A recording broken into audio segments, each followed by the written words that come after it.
আজি বহুদিনৰ মূৰত মানে ভিডিঅ' এটা বনালোঁ। মাজে মাজে ভাবোঁ ভিডিঅ' বনাম, কিন্তু মনটোৱে নকয়। মানে আগৰ নিচিনা তেনেকুৱা ভিডিঅ' বনোৱা চখটো নোহোৱাই হৈ গ'ল। নাজানো কিহৰ কাৰণে মন চন একেবাৰেই বেয়া।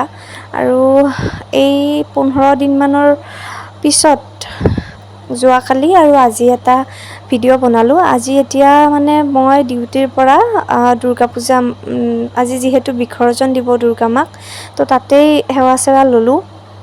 আৰু বকত যিহেতু বহুত কেইখন পূজা হয়, এখন পূজা চাই আহিলোঁ এতিয়া, আৰু এতিয়া বেলেগ এখনত গৈ আছোঁ। এইবাৰতো পূজা বুলি ইমান বিশেষ একো নায়েই আগৰ নিচিনাকৈ। আগতে যেনেকুৱা মানে পূৰা আমি যিদিনা বিসৰ্জন দিয়ে সেইদিনাখন পূৰা ডিজে চিজে লগাই মানে ফূৰ্তি কৰি পেলাই দেৱী মাক বিসৰ্জন দিয়ে, কিন্তু এইবাৰ তেনেকুৱা একেবাৰেই নাই। নে ক'ৰবাত কিবা বজাইছে নে কিবা, মানে একোৱেই নাই।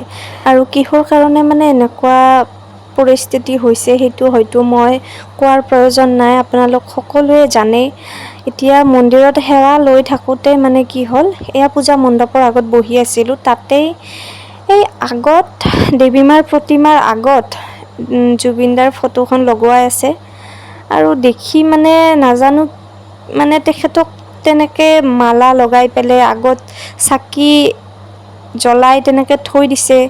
মানে এটা কি ক'ম আৰু, ক'বলৈ ভাষাই নাই। বহুত বেছি বেয়া লাগে, মানে বুজাব নোৱাৰোঁ আৰু মই ভাষাই দি বুজাবই নোৱাৰোঁ। নাজানো ভগৱানে দেৱী মাই কিহৰ কাৰণে আমাৰ মানে অসমবাসীক ইমান দুখ দিলে নাজানো। সম্ভৱ হ'লে এতিয়াও ঘূৰাই আনিব মন যায়।